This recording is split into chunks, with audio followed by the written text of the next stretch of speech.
안녕하세요. 저는 강원도 춘천에 살고 있는 28살 김혜주입니다. 지금부터 제가 겪은 정말 어이없고 분노가 치미는 이야기를 들려드릴게요. 30억 원이 넘는 재산을 노린 치밀한 사기극과 그것을 되찾기 위한 저희 가족의 처절한 싸움 이야기입니다.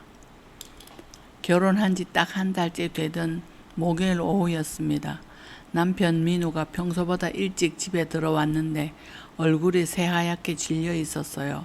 손에 들고 있던 서류 봉투를 계속 들여다보면서 입술이 바들바들 떨리고 있었습니다.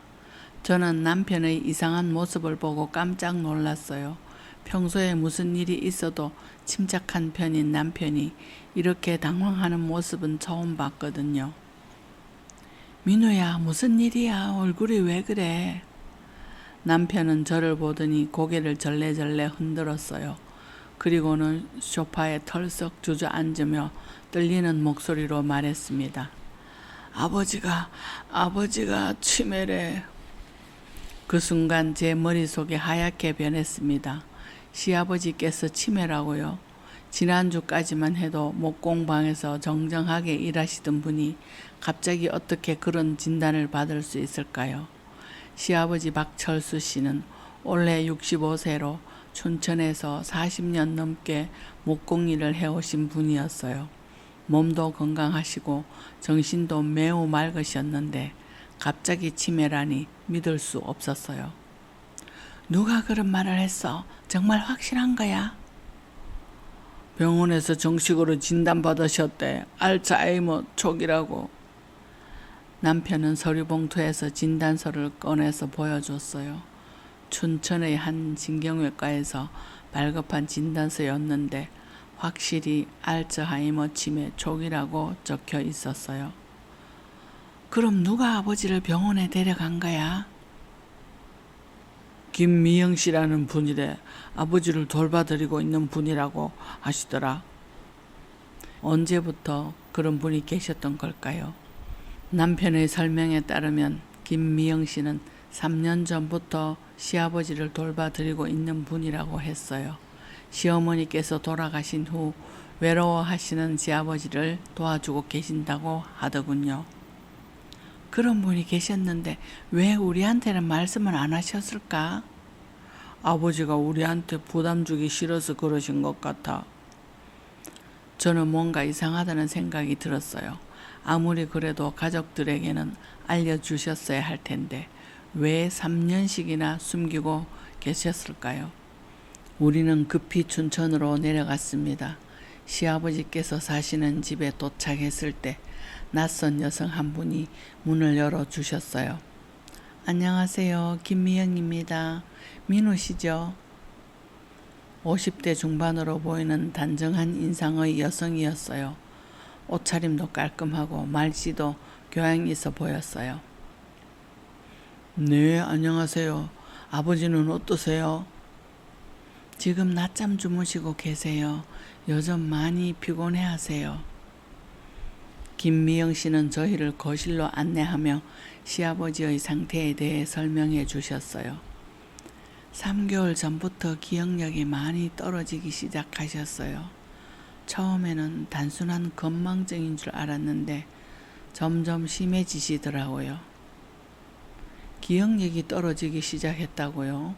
저는 지난달에 시아버지를 배웠을 때 전혀 그런 증상을 느끼지 못했는데 그래서 제가 병원에 모시고 가서 정밀 검사를 받게 했어요. 결과가 오늘 나왔는데 김미영 씨는 안타까운 표정을 지으며 고개를 저었어요. 의사 선생님 말씀으로는 초기 단계라서 약물 치료를 하면 진행을 늦출 수 있다고 하시더라고요. 그때 시아버지께서 방에서 나오셨어요. 평소보다 많이 야위어 보이셨고 표정도 어딘가 멍한 느낌이었어요. 민우야, 언제 왔니? 아버지, 안녕하세요. 시아버지는 저를 보시더니 잠시 망설이셨어요. 누구지? 제가 며느리라는 걸 못 알아보시는 건가요? 분명히 지난달에 만났을 때는 멀쩡하셨는데. 아버지, 혜주예요. 제 아내요. 아, 혜주구나. 미안해. 깜빡했어. 시아버지는 머리를 극적이시며 미안해 하셨어요. 정말로 기억력에 문제가 있으신 것 같았어요. 김미영 씨가 저희를 부엌으로 데려가더니 조용히 말씀하셨어요. 요즘 이런 일이 자주 있어요. 어제 일도 기억 못 하시고 가끔은 저도 못 알아보실 때가 있어요. 정말 안타까운 일이었어요. 그렇게 정정하셨던 아버님이 치매에 걸리시다니. 김미영 씨, 혹시 아버지 혼자 계실 때 위험하지는 않나요? 그래서 제가 거의 매일 와서 돌봐드리고 있어요. 식사도 해드리고 약도 챙겨드리고요. 김미영 씨는 정말로 헌신적으로 시아버지를 돌봐주고 계시는 것 같았어요. 가족도 아닌데 이렇게까지 해주시다니 정말 고마웠어요. 정말 감사해요. 김미영 씨, 저희가 자주 찾아뵙지 못해서. 괜찮아요. 어른 모시는 게 당연한 일이죠. 그런데 저는 뭔가 이상한 점을 발견했어요. 시아버지 집 곳곳에 김미영 씨의 물건들이 있었거든요. 화장품, 옷까지, 심지어 슬리퍼까지. 김미영 씨 혹시 여기서 지내세요? 김미영 씨의 얼굴이 잠시 굳어졌어요. 아니에요. 그냥 자주 와서 돌봐드리다 보니 개인용품들을 좀 두고 간 거예요. 하지만 뭔가 석연치 않았어요. 단순히 돌봐드리는 것 치고는 너무 많은 개인용품들이 있었거든요. 그날 밤 저희는 시아버지 집에서 하룻밤 묵기로 했어요. 김미영 씨는 집으로 돌아가신다고 하셨는데 시아버지께서 아쉬워하는 모습이 조금 이상했어요. 미영아, 꼭 가야 해.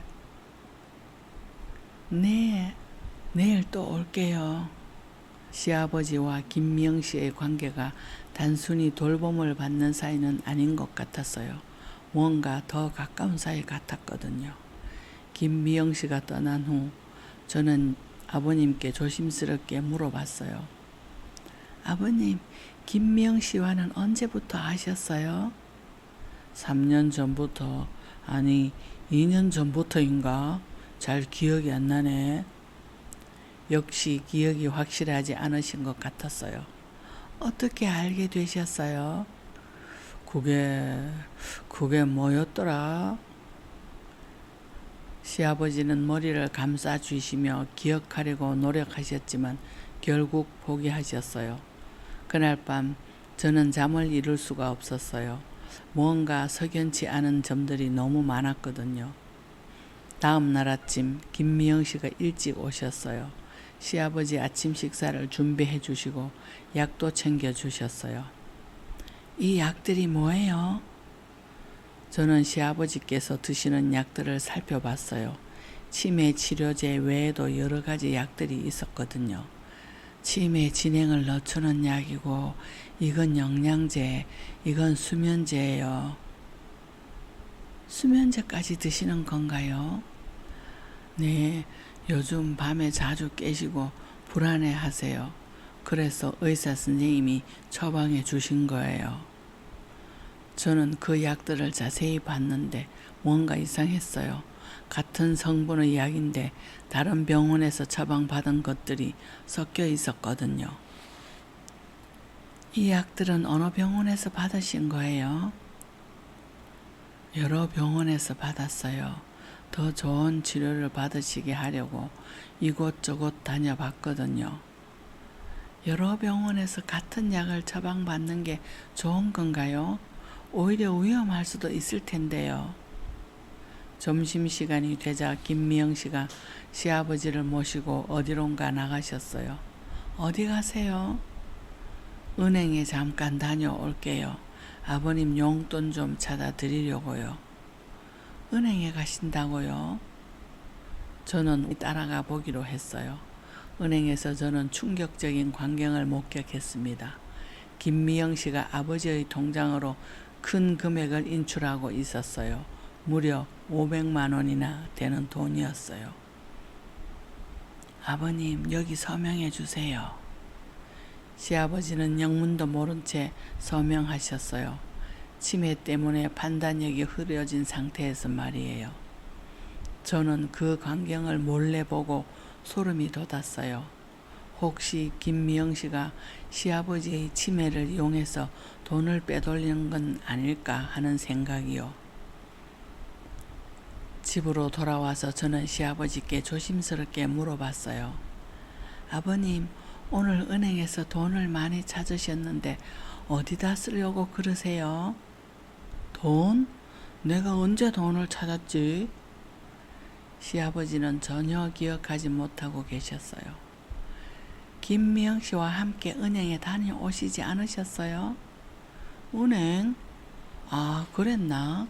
잘 기억이 안 나네. 정말로 기억하지 못하시는 건지 아니면 치매 때문에 잊어버리신 건지 확실하지 않았어요. 저는 김미영 씨에게 직접 물어보기로 했어요. 김미영 씨, 오늘 아버지 돈을 많이 찾으셨던데 뭐에 쓰려고 그러세요? 김미영 씨의 표정이 순간 굳어졌어요. 아버님 생활비로 쓰려고 찾은 거예요. 500만 원이나 되는데 생활비로 쓰시기에는 너무 많지 않나요? 아버님 약값도 비싸고 병원비도 들어가고 생각보다 돈이 많이 들어가요.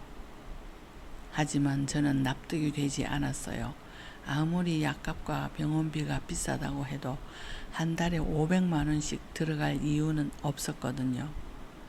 그날 오후 저는 시아버지 방을 정리하다가 충격적인 것을 발견했어요. 서랍 깊숙한 곳에서 부동산 등기부 등본을 찾았는데 시아버지 명의였던 목공방 건물이 김미영 씨 명의로 바뀌어 있었거든요. 등기일자를 보니 2개월 전이었어요. 시아버지께서 치매 진단을 받기 직전이었죠. 저는 소름이 돋았어요. 이건 우연의 일치가 아니었어요. 김미영 씨가 시아버지의 치매를 이용해서 재산을 가로채고 있는 것 같았거든요. 더 찾아보니 놀라운 사실들이 계속 나왔어요. 시아버지 명의의 예금 통장 여러 개가 김미영 씨 이름으로 명의 변경되어 있었고 심지어 집까지도 공동 명의로 바뀌어 있었어요. 총 금액을 계산해보니 30억 원이 넘었어요. 목공방 건물, 시아버지 집, 그리고 평생 모으신 예금까지 모든 재산이 김미영 씨에게 넘어가고 있었던 거예요. 저는 급히 남편을 불렀어요. 민우야, 큰일 났어. 김미영 씨가 아버지 재산을 가로채고 있는 것 같아. 남편은 제가 보여준 서류들을 보고 얼굴이 하얗게 변했어요. 이게 무슨 일이야? 아버지 치매를 이용해서 재산을 자기 명의로 옮기고 있어. 이건 명백한 사기야. 남편은 한참 동안 말을 하지 못했어요. 그러더니 갑자기 주먹을 불끈 쥐며 일어났습니다. 당장 김미영 씨를 찾아가서 따져야겠어. 하지만 저는 남편을 말렸어요. 잠깐만 민우야. 성급하게 행동하면 안 돼. 증거를 더 모아야 해. 증거? 이것만으로 충분하지 않아. 아니야. 김미영 씨가 어떤 수법을 썼는지 혹시 공범이 있는지 더 알아봐야 해. 그래야 완전히 되찾을 수 있어. 저는 이 일이 단순히 김미영 씨 혼자 한 일이 아닐 것 같았어요. 그날 밤 저는 인터넷으로 김미영 씨에 대해 조사해 봤어요. 그런데 놀라운 사실을 발견했습니다. 김미영 씨가 제가 다녔던 춘천여고의 국어 선생님이었던 거예요. 10년 전에 제가 고등학교 다닐 때 가르쳐 주셨던 바로 그 선생님이었어요.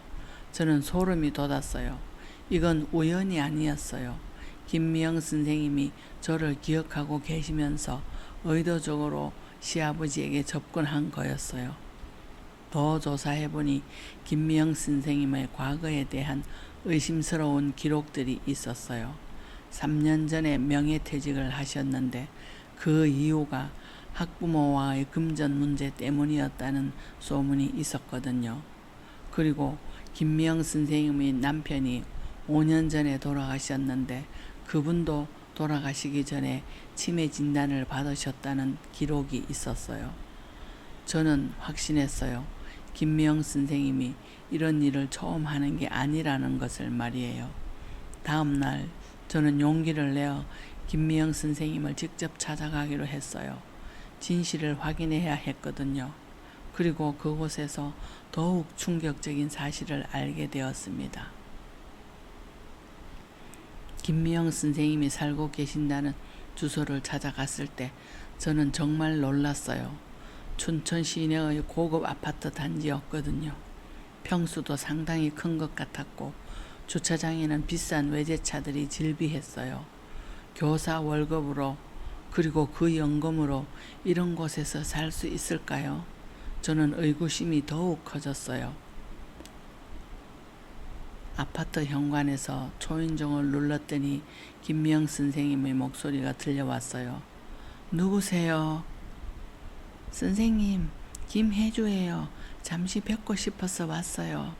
문이 열리고 김미영 선생님이 나타나셨는데 집에서 입고 계신 옷들이 모두 명품이었어요. 평소 시아버지 집에서 보던 수수한 모습과는 완전히 달랐어요. 선생님, 저 기억하세요? 춘천여고 김혜주예요. 선생님, 혹시 저 기억하세요?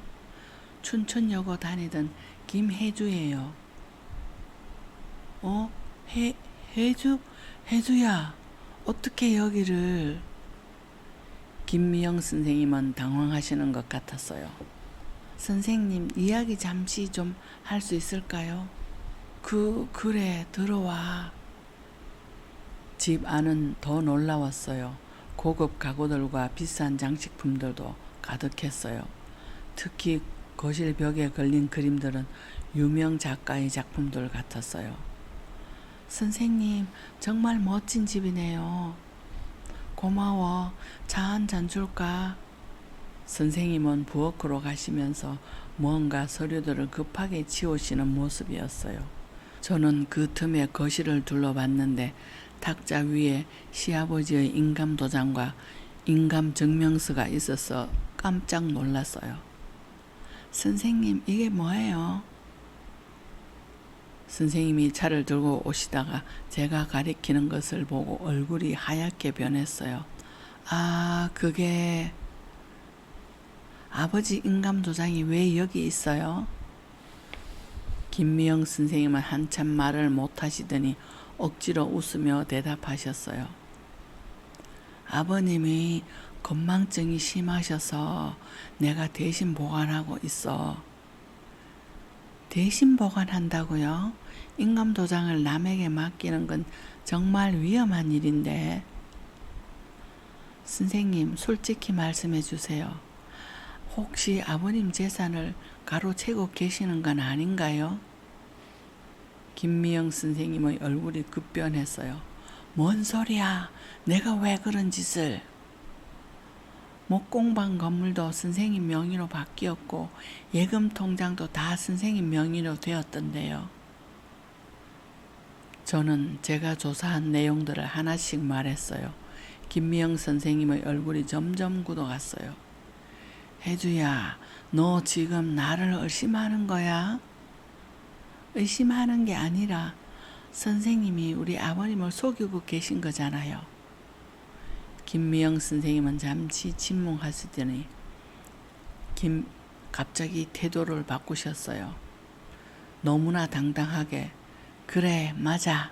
내가 그렇게 했어. 너무 쉽고 당당하게 인정하시는 바람에 오히려 제가 당황했어요. 왜 그런 짓을 하세요? 왜긴 뭐가 왜야? 그럼 내가 그냥 공짜로 노인네를 돌볼 줄 알았어? 혜주야, 너는 세상을 너무 모르는구나. 교사 연금으로 혼자 살기가 얼마나 힘든지 알아? 하지만 그게 다른 사람의 재산을 훔칠 이유가 되나요? 그럼 처음부터 아버님 재산을 노리고 접근하신 거네요. 그렇지. 네가 내 제자였다는 걸 알고 박철수 씨를 조사했어. 혼자 사시고 재산도 많고 아들은 서울에서 바쁘게 살아서 자주 못 오고 딱 좋은 조건이었지. 정말 치밀하고 계산적인 계획이었어요. 저는 소름이 돋았어요. 그럼 우리 아버님 치매도 그래 가짜야. 내가 아는 의사랑 짜고 거짓 진단서를 만든 거지. 가짜라고요? 그럼 시아버지께서는 멀쩡하신 거 아닌가요? 그럼 아버님이 기억 못 하시는 것도 그래 수면제를 과다 복용하게 해서 의식을 흐리게 만든 거야. 그렇다고 당장에 돌아가시지는 않아. 판단력이 떨어져서 뭘 해도 기억을 못해서 그렇지. 정말 무서운 수법이었어요. 시아버지를 약물로 의식을 흐리게 만들어서 재산을 가로채고 있었던 거였어요. 선생님, 정말 무서운 사람이시네요. 무섭긴 뭐가 무서워. 그냥 똑똑한 거지. 김미영 선생님은 오히려 당당해 하시더라고요. 적반하장도 유분수지 이렇게 당당할 수가 있을까 싶은 생각이 들었어요. 어차피 박철수 씨도 나이 많아서 얼마 못 살 텐데 미리 내가 관리해 주는 거지. 그리고 민우한테도 상속세 안 내도록 미리 정리해 주는 거고. 상속세 안 내도록 정리해 준다고요? 이런 뻔뻔한 변명이 어디 있나요? 이 사실을 경찰에 신고하면 어떻게 하실 거예요? 선생님의 눈빛이 갑자기 차갑게 변했어요. 혜주야, 그러면 안 돼. 왜요? 네가 만약 신고하면 네 남편 직장에서 쫓겨날 거야. 남편이 직장에서 쫓겨난다고요? 무슨 말씀이세요? 내가 민우 직장 사장이랑 잘 아는 사이야. 한마디만 하면 민우는 내일 당장 잘릴 거야. 이젠 협박까지 하시는 건가요? 그리고 너희 신혼집 전세금도 내가 빌려준 거라는 걸 알고 있지? 전세금을 빌려줬다고요? 그런 말씀 들어본 적 없는데요. 박철수 씨한테 받은 돈으로 너희 전세금을 마련해 준 거야. 서류상으로는 내가 너희한테 돈을 빌려준 것으로 되어 있어. 나 참 기막혀서 서류상으로 빌려준 것으로 되어 있다고요?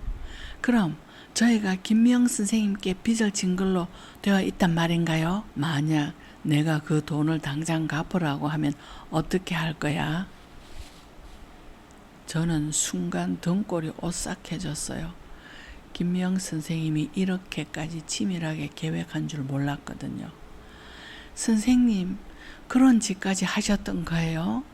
이런 짓이라니 나는 그냥 내 미래를 위해서 준비하는 것뿐이야. 준비요? 아니, 다른 사람의 재산을 훔쳐서 내 미래를 준비한다는 게 맞는 말이에요? 혜주야, 너도 좀 현실적으로 생각해봐. 어차피 박철수 씨 재산은 민우가 상속받을 건데 내가 미리 관리해 주는 게 뭐가 나빠? 관리해 준다고요? 자기 명의로 바꿔놓고 그런 말을 하는 게 맞는 말이에요? 그리고 나는 평생 민우와 너희들 내 가족처럼 잘 돌볼 거야. 진짜 어머니처럼 돌봐준다고요? 이런 식으로 시아버지를 속이고 계시면서도 그런 말을 하시는 게 맞아요? 저는 김미영 선생님과의 충격적인 대화를 마치고 집으로 돌아왔을 때 이 일을 어떻게 해야 될지 하늘이 무너지는 느낌이었어요. 남편에게 모든 상황을 말해줬더니 남편도 충격을 받았어요. 그럼 아버지가 치매가 아니라는 말이야? 가짜 진단서였어. 수면제로 의식을 흐리게 만들고 판단력을 떨어뜨린 거지. 그 틈을 타서 돈을 가로챈 거야. 남편은 당장이라도 그 여자한테 뛰어갈 기세였어요. 이 미친, 어떻게 그런 짓을. 그리고 우리 전세금도 김미영이 조작한 거래. 서류상으로는 우리가 김미영한테 빚진 것으로 되어 있대. 어쩌면 좋아. 남편의 얼굴이 새하얗게 변했어요. 그럼 우리는 어떻게 해야 해? 이걸 어떻게 해결해야 하지? 일단 증거를 더 모아야 해. 그리고 아버지의 진짜 상태를 확인해 봐야 하고. 저희는 우선 시아버지께서 드시는 약들을 분석해 보기로 했어요. 혹시 정말로 수면제가 들어있는지 확인하고 싶었거든요. 다음 날 저희는 시아버지 댁에 가서 몰래 약 몇 알을 가져왔어요. 그리고 약국에 가서 성분 분석을 의뢰했습니다. 결과는 충격적이었어요. 치매 치료제라고 된 약 중 일부가 실제로는 강한 수면제였던 거예요. 그것도 일반인이 복용하기에는 위험할 정도로 강한 성분이었어요. 이 정도 용량이면 의식이 몽롱해지고 기억력에 문제가 생길 수 있어요. 약사님의 설명을 듣고 저희는 정말로 어이가 없었어요. 시아버지께서 보이신 치매 증상들이 모두 이 약 때문이었다는 거예요. 그날 밤 저희는 시아버지께 진실을 말씀드리기로 했어요. 김미영 선생님이 없는 틈을 타서 말이에요. 아버지, 정신 차리세요. 김미영이가 아버지를 속이고 있어요. 처음에는 시아버지께서 이해하지 못하셨어요. 약 때문에 의식이 흐릿한 상태였거든요. 하지만 저희가 가져온 약을 보여드리고 설명해 드리니 점차 정신을 차리기 시작하셨어요. 이게 무슨 소리야? 아버지, 김미영이가 독한 수면제를 아버지에게 드려서 아버지 정신을 흐리게 만든 거예요. 그리고 그 틈에 재산을 가로챈 거고요.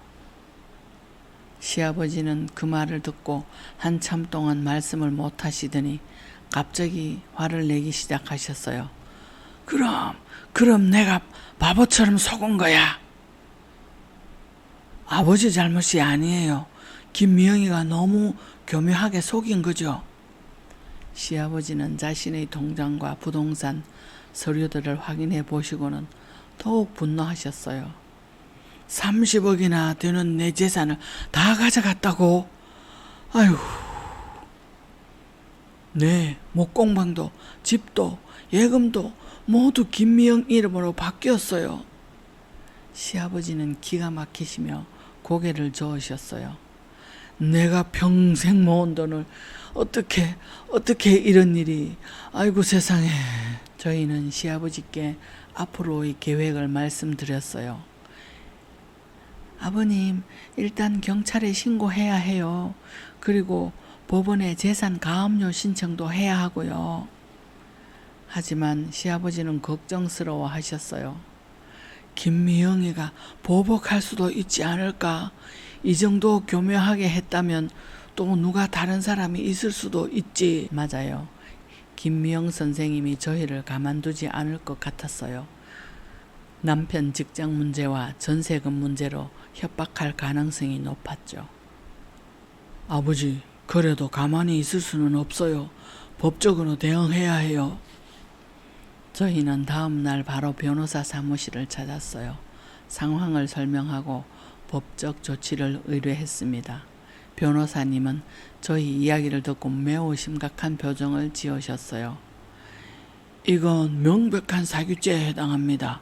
특히 치매 환자인 척 속여서 재산을 가로챈 건 가중처벌 대상이에요. 그럼 재산을 되찾을 수 있을까요? 시간은 걸리겠지만 충분히 가능합니다. 다만 상대방이 미리 재산을 해외로 빼돌릴 수도 있으니 빨리 가압류 신청을 해야 해요. 변호사님은 즉시 법원에 재산가압류 신청을 해주셨어요. 그리고 경찰서에도 사기죄로 고발장을 제출했습니다. 하지만 김미영 선생님은 저희보다 한 발 앞서 움직이고 있었어요. 그날 오후 남편 회사에서 연락이 왔어요. 민우 씨, 내일 본사로 출근하라고 하네요. 뭔가 문제가 있는 것 같아요. 회사에서 갑자기 본사 출근 명령이라니 김미영 선생님이 협박한 대로 되고 있는 거 아닐까? 그리고 저녁에는 더욱 놀라운 전화가 걸려왔어요. 혜주 씨 맞으세요? 전세금 대출 건으로 연락드렸는데요. 전세금 대출이라고요? 저희가 전세금 대출 받은 적 없는데요. 서류에 김미영 씨한테서 5천만 원 빌리신 것으로 되어 있어요. 내일까지 갚지 않으면 법적 조치를 취할 예정입니다. 정말로 김미영 선생님이 협박을 실행에 옮기기 시작한 거였어요. 저희는 더욱 절박해졌어요. 이대로 가다가는 남편이 직장에서 쫓겨나고 집에서도 쫓겨날 상황이었거든요. 하지만 저희도 가만히 당하고만 있을 수 없었어요. 김미영 선생님의 약점을 찾아서 반격할 계획을 세우기 시작했습니다. 김미영 선생님의 보복이 본격적으로 시작됐어요. 남편이 회사 본사에 불려가더니 혜주야, 큰일 났어. 회사에서 나를 횡령 혐의로 조사한대.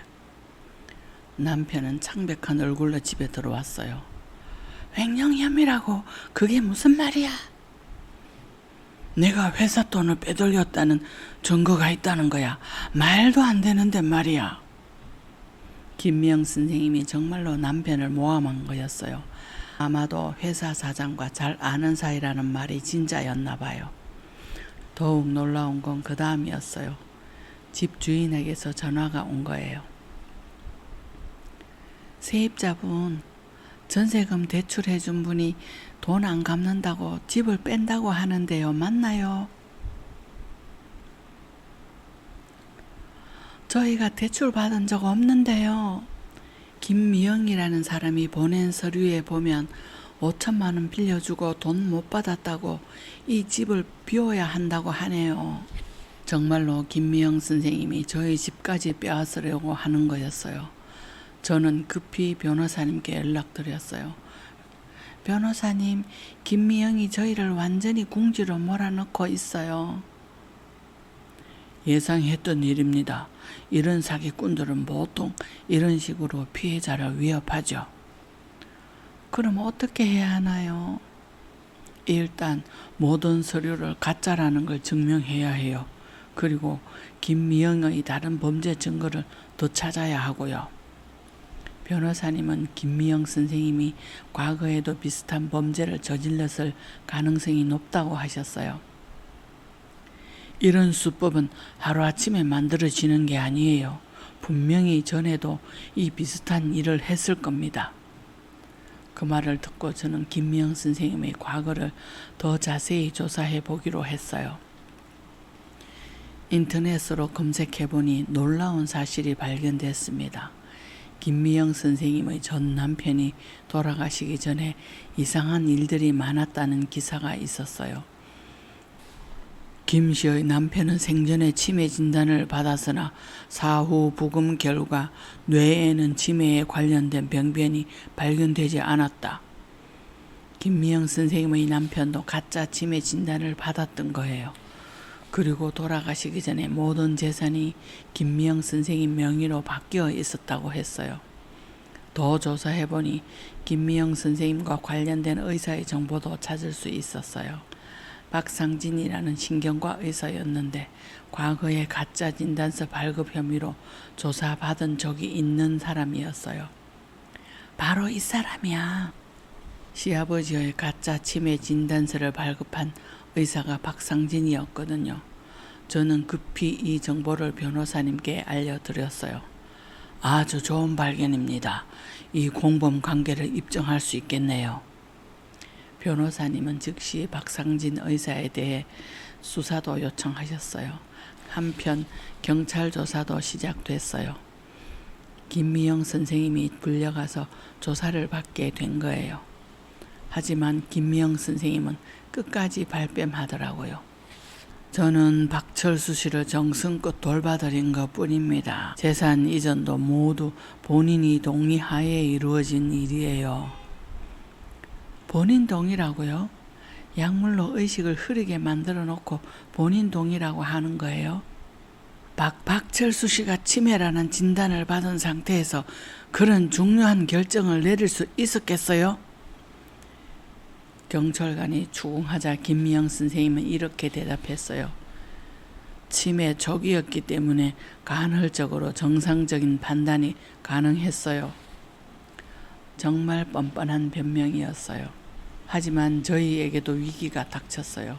김미영 선생님이 만든 가짜 서류들 때문에 남편이 정말로 회사에서 징계를 받을 위기에 처한 거예요. 혜주야, 이대로 가면 나 정말 잘릴 것 같아. 남편은 매일 회사에서 조사를 받으며 힘들어했어요. 괜찮아, 민우야. 진실은 반드시 밝혀질 거야. 하지만 저도 속으로는 불안했어요. 김미영 선생님의 조작이 너무 정교했거든요. 그런데 그때 예상치 못한 제보가 들어왔어요. 경찰서에서 연락이 온 건 일주일 후였어요. 김혜주 씨, 중요한 증인이 나타났습니다. 김미영 관련해서 증언을 하고 싶다는 분이 계세요. 경찰서에 가보니 50대 남성분이 계셨어요. 자신을 이종수라고 소개하신 그분은 놀라운 이야기를 들려주셨어요. 김미영은 전문적인 사기꾼입니다. 저도 3년 전에 당했거든요. 이종수 씨도 김미영 선생님의 피해자였던 거예요. 저희 어머니가 혼자 사시는데 김미영이 접근해서 똑같은 수법을 썼어요. 똑같은 수법이라고요? 어머님을 가짜 치매로 만들어서 재산을 가로챘어요. 15억이나 되는 돈이었죠.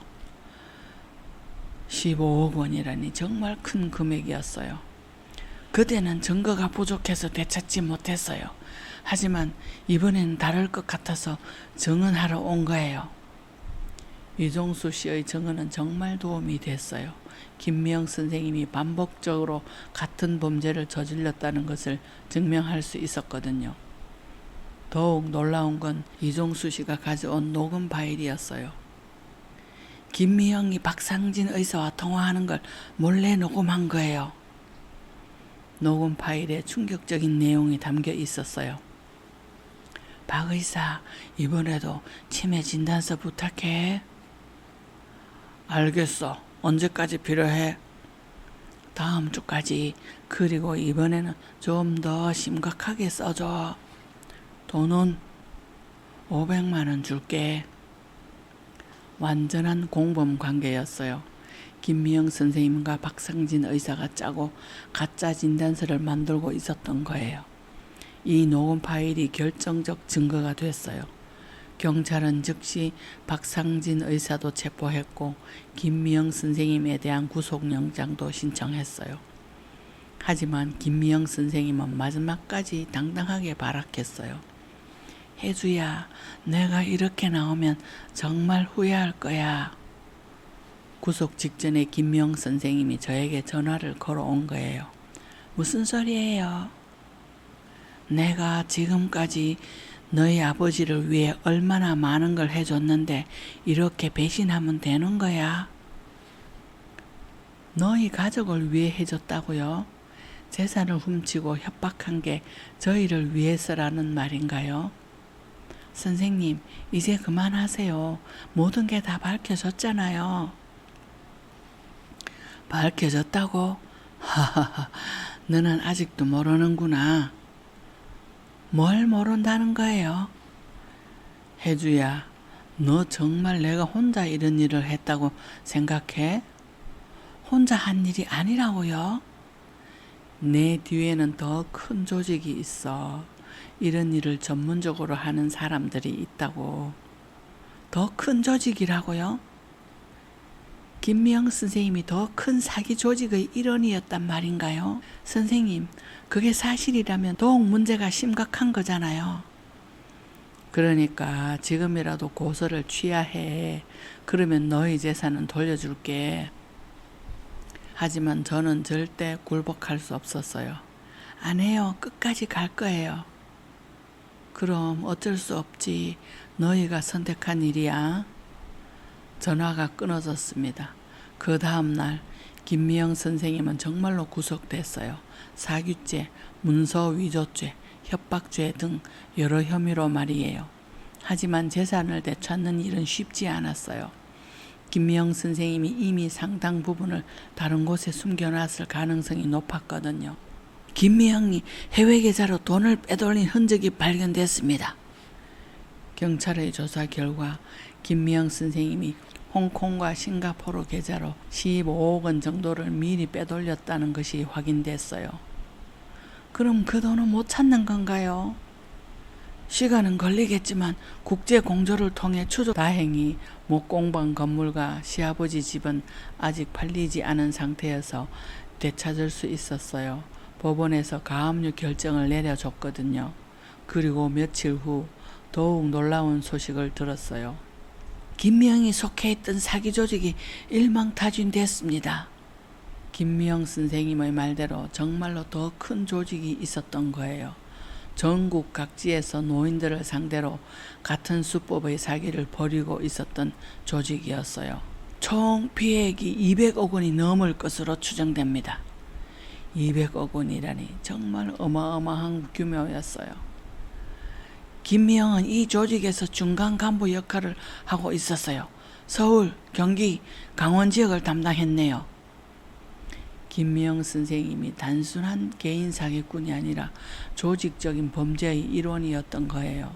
조직이 붕괴되면서 다른 피해자들도 재산을 되찾을 기회가 생겼어요. 이종수 씨도 어머니 재산을 일부 되찾을 수 있게 됐고요. 하지만 아직 끝나지 않았어요. 저희가 완전히 재산을 되찾고 평정을 되찾기까지는 더 많은 시간과 노력이 필요할 듯 했거든요. 그리고 가장 중요한 건 시아버지의 건강이었어요. 그동안 강한 수면제를 복용하셨던 후유증이 남아있을 수 있었거든요. 김미영 선생님이 구속되고 사기 조직이 붕괴된 지 한 달이 지났습니다. 그동안 시아버지의 건강도 많이 회복되셨어요. 강한 수면제 복용을 중단하신 후 시아버지는 점차 원래 모습을 되찾아 가셨어요. 기억력도 돌아오고 판단력도 정상으로 돌아오셨죠. 정말 내가 바보였구나. 어떻게 그런 여자에게 속아 넘어갔을까. 시아버지는 자주 자책하셨어요. 아버지, 그런 말씀 마세요. 아버지 잘못이 아니에요. 김미영이가 너무 교묘하게 속인 거예요. 하지만 시아버지의 마음의 상처는 쉽게 아물지 않는 것 같았어요. 한편 재산을 되찾는 과정도 순조롭게 진행됐어요. 목공방 건물과 집은 이미 다시 시아버지 명의로 돌아왔고 예금도 대부분 찾을 수 있었어요. 총 회수된 금액이 25억 원 정도입니다. 변호사님이 알려주신 소식이었어요. 나머지 5억 원은 어떻게 된 건가요? 해외로 빼돌린 돈은 아직 추적 중입니다. 시간이 더 걸릴 것 같아요. 조금만 더 기다려주세요. 5억이라는 돈이 적지 않은 돈이지만 그래도 대부분의 재산을 되찾을 수 있어서 정말 다행이었어요. 더욱 기뻤던 건 남편의 억울함도 풀린 것이었어요. 회사에서 김미영 선생님이 조작한 서류라는 것이 밝혀지면서 모든 혐의가 벗겨졌거든요. 민우 씨, 정말 죄송합니다. 저희가 확인도 제대로 안 하고. 회사 사장님이 직접 사과까지 해주셨어요. 전세금 문제도 해결됐어요. 김미영이 만든 가짜 계약서라는 것이 증명되면서 저희가 돈을 갚을 필요가 없어졌거든요. 하지만 가장 큰 수확은 다른 곳에 있었어요. 김미영 선생님의 재판 과정에서 더 많은 진실들이 밝혀졌거든요. 선생님이 속해 있던 사기 조직의 실체가 완전히 드러난 거예요. 이 조직은 10년 전부터 활동해 왔습니다. 주로 노인층을 타겟으로 해서 가짜 치매 진단이나 가짜 병명을 이용한 재산 가로채기를 전문적으로 했던 악질범들입니다. 검사님의 설명에 따르면 정말 무서운 조직이었어요. 전국적으로는 100명이 넘는 피해자가 있었고 총 피해액은 500억이 넘어설 것으로 보입니다. 500억 원이라니 정말 어마어마한 규모였어요. 김미영은 이 조직에서 현장 책임자 역할을 했습니다. 직접 피해자들에게 접근해서 사기를 치는 일을 담당했죠. 김미영 선생님이 얼마나 많은 사람들을 속였는지 생각하니 정말 끔찍했어요. 재판 과정에서 김미영 선생님의 과거도 더 자세하게 밝혀졌어요. 교사였지만 재직 중에도 학부모들을 상대로 소규모 사기를 벌였다는 것이 확인되었어요. 김미영은 학부모들에게 자녀 성적 향상을 위한 특별 과외비라며 거액을 받아 챙긴 적이 여러 번 있었다고 했습니다. 그래서 결국 명예퇴직을 당할 수밖에 없었던 거예요. 퇴직 후에는 본격적으로 사기 조직에 가입해서 노인들을 상대로 한 범죄에 뛰어들었습니다. 계획적이고 조직적인 범죄자였던 거예요. 김미영 선생님의 1심 판결이 나온 건 6개월 후였어요. 피고인 김미영에게 징역 12년을 선고합니다. 12년이라는 중형이었어요. 피해자가 많고 수법이 악질적이라는 점이 고려된 거였어요. 저는 그 판결을 듣고 조금은 마음이 놓였어요.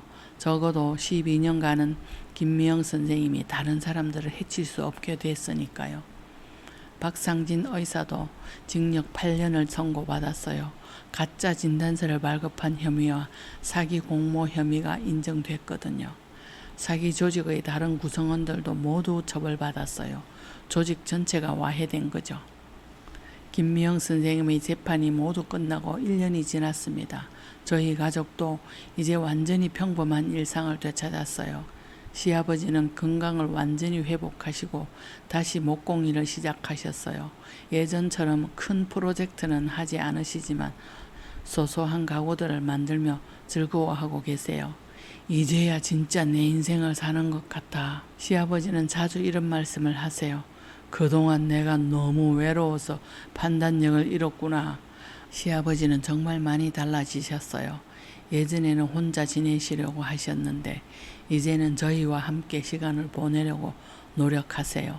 저희도 매주 춘천에 내려가서 아버님과 함께 시간을 보내고 있어요. 그동안 소홀했던 가족관계를 회복하고 있는 거죠. 혜주야, 정말 고마워.